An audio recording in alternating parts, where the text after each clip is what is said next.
Bonjour les amis, j'espère que vous allez bien. Alors, comme dans la chanson de Florent Pagny, vous êtes les bienvenus chez moi, dans mon bureau.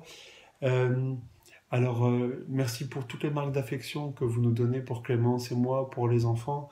Ces derniers jours, ces dernières semaines, à plusieurs reprises, j'avais noté sur un papier, voilà, j'aimerais bien appeler telle personne de l'Assemblée pour prier avec elle, pour l'encourager, pour prendre des nouvelles, voilà, pour prendre soin d'elle. Et dans la journée, cette même personne m'envoie un message ou me téléphone pour prendre de mes nouvelles, pour m'encourager, pour me réconforter. Plusieurs fois, je me suis dit, mais c'est le monde à l'envers, c'est les brebis qui prennent soin du berger. Et ça fait tellement de bien. On est tellement touchés, Clémence et moi. On sait qu'on a une bonne assemblée, mais en cette période, quand on voit tous ces signes d'affection, d'encouragement envers nous et les uns envers les autres, les membres de l'Église, on est vraiment touchés, on est fiers de notre assemblée. Alors, demain, j'aurai l'occasion de partager avec vous quelques sujets de prière. Donc, je vais tout de suite passer à l'introduction du défi Bible pour cette semaine. Et juste, Clémence va mieux. Je vous remercie pour vos prières, pour votre soutien. Elle a encore parfois des maux de tête et elle est bien abattue toujours. Mais dans l'ensemble, quand même, ces derniers jours, elle va mieux. Voilà, donc vous connaissez peut-être l'écrivain C.S. Lewis, l'auteur des Chroniques de Narnia. Il a dit: le christianisme, s'il est faux, n'a aucune importance. Mais si le christianisme est vrai, il est d'une importance infinie. La seule chose qu'il ne peut pas être, c'est à moitié important. Alors peut-être que vous avez été touché par un témoignage, par une vie transformée autour de vous. Peut-être que vous avez fait une expérience spirituelle profonde qui vous a amené à croire en Dieu, en Jésus. Peut-être que c'est votre éducation aussi, vos parents qui vous ont parlé de Jésus. Je ne sais pas comment vous en êtes venu à croire en Jésus, mais je suis convaincu que quand on lit le Nouveau Testament, ça apporte un relief, ça apporte vraiment un fondement solide à notre foi en Jésus. Et c'est ce qu'on veut vous proposer cette semaine, ces deux prochaines semaines en fait, c'est de lire ensemble l'évangile de Marc. Alors Marc, c'est un évangile qui est rapide, qui est cadencé. Marc va directement à, à l'essentiel. Et je suis convaincu que croire en Dieu, croire que Dieu s'est manifesté en Jésus-Christ sur la terre, eh bien, c'est pas un saut dans le vide.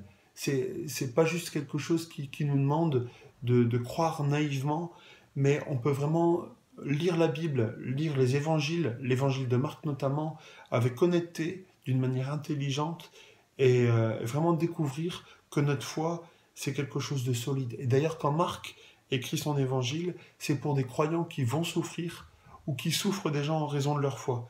Il veut ranimer leur espoir, il veut affermir leur foi, et c'est vraiment ce que je souhaite à travers cette lecture, c'est qu'on puisse ranimer la foi et l'affermir. Il y a tant de religions différentes, il y a tant de vérités. Comment on peut s'y retrouver? Comment, pourquoi est-ce que le christianisme serait vrai plutôt que l'islam, plutôt que le bouddhisme ou l'hindouisme? Eh bien, euh, pourquoi ne pas chercher la vérité avec honnêteté et rigueur? Car en effet, comme le dit C.S. Lewis, si le christianisme est vrai, eh bien ça change tout. Alors à travers notre lecture de l'évangile de Marc, on veut essayer de découvrir qui est ce Jésus de Nazareth, qui est à la base de notre foi. Euh, alors, deux remarques pour terminer. Ma bibliographie, eh bien, je voudrais vous lire l'évangile dans la version Louis II, donc ma Bible à moi, c'est la Bible Esprit et Vie. Je vais vous lire dans cette version-là. Alors, j'ai différents commentaires, je voudrais faire aussi des allusions à d'autres traductions de la Bible, comme la traduction en français courant ou la traduction Parole vivante. Je préciserai alors à chaque fois. Il y a un film qui peut être vraiment intéressant et comme on est dans une période très particulière, on a peut-être un peu plus de temps pour regarder un film. Et ce film a pour titre Jésus, l'enquête. Et il raconte l'histoire d'un journaliste qui s'appelle Lee Strobel, qui croit pas en Dieu, qui est agnostique ou même peut-être athée.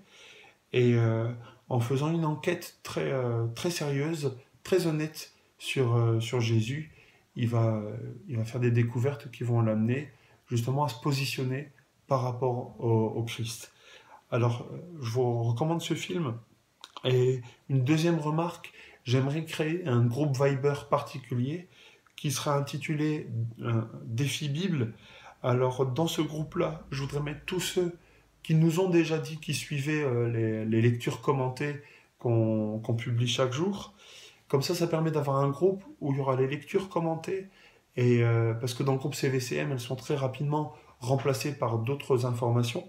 Là, ce groupe-là serait vraiment consacré à ça.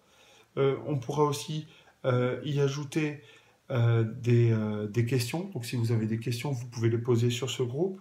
On peut y ajouter des ressources supplémentaires, donc des liens vers des vidéos, des images ou des textes qui peuvent être intéressants par rapport à notre lecture. Alors dans ce groupe-là, on peut aussi y ajouter des gens qui sont extérieurs à notre assemblée. Par exemple, des gens qui sont non-croyants, peut-être votre conjoint, s'il n'est pas croyant, pas membre de l'Assemblée, un ami, parce que la lecture de l'évangile de Marc permet vraiment de rencontrer le Seigneur Jésus. Donc voilà, ce groupe-là, je le répète, s'appellera Défi Bible. Il sera spécialement consacré à tous les audios qu'on va mettre sur la lecture de l'évangile de Marc. On les mettra toujours aussi sur le groupe CVCM, mais dans le groupe Défi Bible, on pourra échanger un peu plus ensemble. Alors je vous souhaite une bonne semaine et je vous dis à très bientôt, je vous aime fort. Au revoir.